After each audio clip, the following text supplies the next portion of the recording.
সকাল 6:30টায় বরিশাল লঞ্চঘাট থেকে বানারীপাড়া ফেরিঘাটে এসে পৌঁছাইছি। এখানে এসে নাস্তা টাস্তা করে একটি ট্রলার ভাড়া করলাম সারাদিনের জন্য 2,000 টাকা দিয়ে। সন্ধ্যা নদীর শাখা ধরে শাখা প্রশাখা ধরে আমরা চলে যাব ভীমজলির দিকে।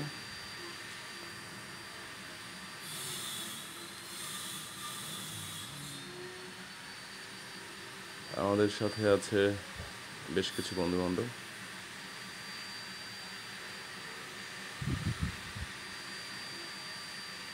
জেলেরা মাছ ধরতেছে।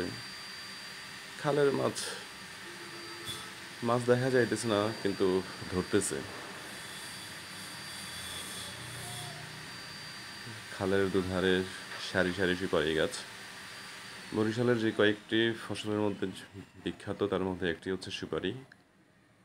তারপরে এই যে খালের ধারেই কবিগুরু রবীন্দ্রনাথ ঠাকুর ডিগ্রি কলেজ স্থাপিত হয়েছিল 1972 সালে।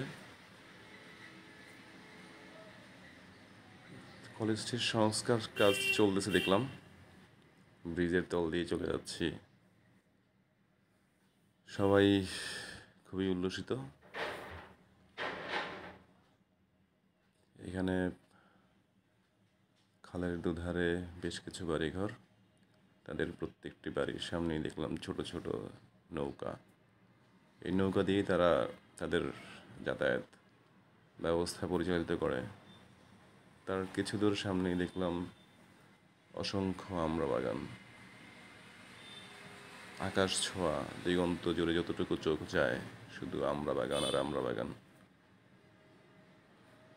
খালের আঁকা বাঁকা পথ ধরে আমরা আস্তে আস্তে ধীরে ধীরে ভীমরুলের দিকে আগাচ্ছি।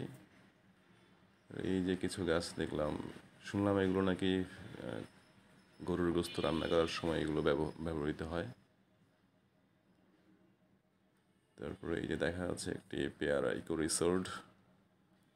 পেয়ারা বাগানেই এই রিসোর্টগুলো তৈরি করা হয়েছে।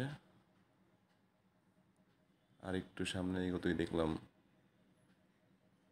বিশাল বড় বড় গাছ, আমড়া বাগান।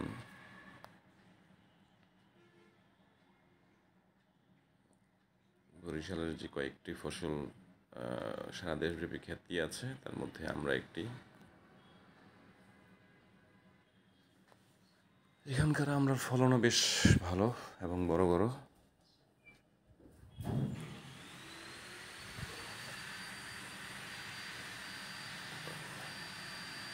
ওই যে আরেকটি রিসোর্ট পেয়ারা বাগানের।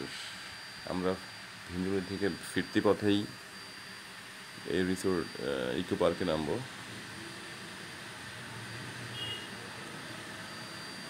খালের টার্নিং পয়েন্ট, একটু পর পরই আঁকা বাঁকা। এই যে এক চাষি তার নৌকায় করে উৎপাদিত ফসল নিয়ে যাচ্ছে, যে আরেকজন। সবারই কিন্তু গন্তব্য একটাই, ভীমরুলি। ভীমরুলি ভাসমান পেয়ারা হাট। এই যে দেখা যাচ্ছে জাম্বুরা। ওই যে লক্ষ্য করে দেখলাম যে গাছের পুরো গাছ জুড়ে বাদুড় ঝুলে আছে।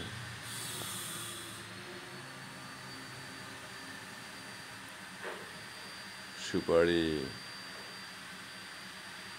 আমরা প্রায়ই ভীমরুলির কাছাকাছি চলে আসছি। দেখা যাচ্ছে অনেক চাষিরা তাদের উৎপাদিত যে ফসল বা পণ্য, সবারই গন্তব্য একটাই, ভীমরুলি বাজার, ভাসমান পেয়ারার বাজার।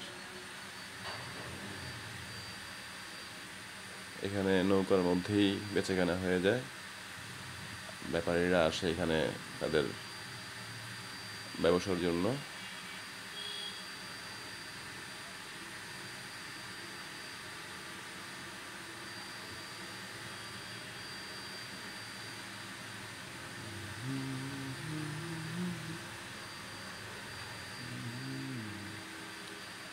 এইখানেই ব্যবসায়ীরা ভিড় করেন। স্থানীয় যে ব্যবসা, বাজারে একটি মন্দিরও আছে। তারপর আমরা ফিরতি পথে চলে আসলাম পেয়ারা ইকো পার্কে। বেশ সুন্দর, সময় কাটানোর জন্য বেশ ভালো একটি জায়গা। বড় বড় আমড়া বাগান, পেয়ারা বাগান, মানুষ ভিড় করছে। এরপর আমরা সন্ধ্যা নদী হয়ে আস্তে আস্তে চলে যাচ্ছি বানারীপাড়া ফেরিঘাটের দিকে। পানি বেশ ঘোলাটে মনে হয়েছে, কিন্তু বেশ সুন্দর। আমরা এখন বানারীপাড়া ফেরিঘাটে যেয়ে গোসল করে দুপুরের খাবার খেয়ে চলে যাব হচ্ছে গুঠিয়া জামে মসজিদের দিকে।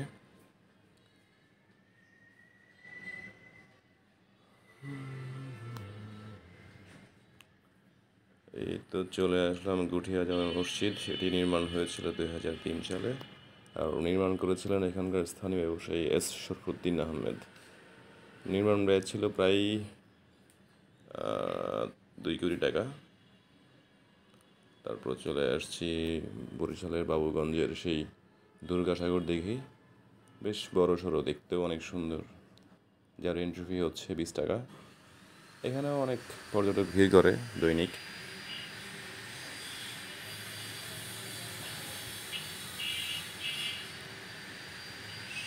সারাদিন ঘোরাঘুরি করে শেষ পর্যন্ত বিকালে চলে আসছি বরিশালের কীর্তনখোলা নদীর তীরেই অবস্থিত হচ্ছে 30 গোডাউন নামক জায়গা।